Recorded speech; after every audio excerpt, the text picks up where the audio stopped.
Welcome back to my YouTube channel mister JD blog. আপোনালোকলৈ লৈ আহিছে এটি ভিডিঅ' প্ৰস্তুত কৰি, আৰু ভিডিঅ'টো হৈছে আজি অসমীয়া প্ৰথম নৱবৰ্ষ আৰু যিহেতু ৰঙালী বিহু এই গৰু উৎসৱ দিনটিত আপোনালোক সকলোলৈকে মোৰ আন্তৰিকতা আৰু হিয়াভৰা ওলগ জনাইছোঁ।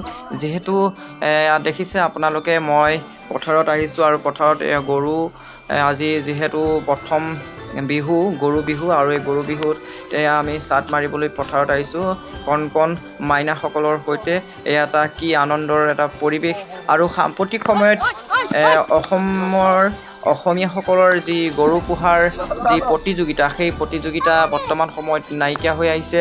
যিহেতু সাম্প্ৰতিক সময়ত গৰুৰ পুহিবলৈ বহুতো ধৰণৰ সুবিধা প্ৰয়োজন, ঘাঁহ পানীৰ পৰা অত্যাধুনিক সা সঁজুলি আৰু খাদ্য। সেই খাদ্যৰ নাটনিৰ ফলত মানুহে গৰু পোহাৰ পৰা বিৰত আছে।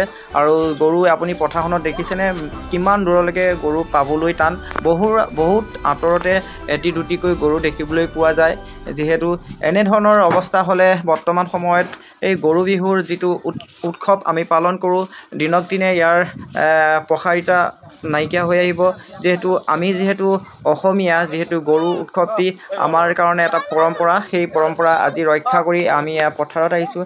এয়া আপোনালোকে দেখিছে, এয়া ৰাহুল, এয়া পুতু, এয়া প্ৰিয়বত, তেওঁলোকে এয়া পথাৰত এয়া গৰু ওপৰত চাট মাৰিছে আৰু কৈছে যে লাও খা বেঙেনা খা বছৰে বছৰে বাঢ়ি যা, মাৰে সৰু বাপেৰে সৰু তই হবি বৰ বৰ গৰু। আজিলৈ ভিডিঅ'টি ইমানেই, ধন্যবাদ।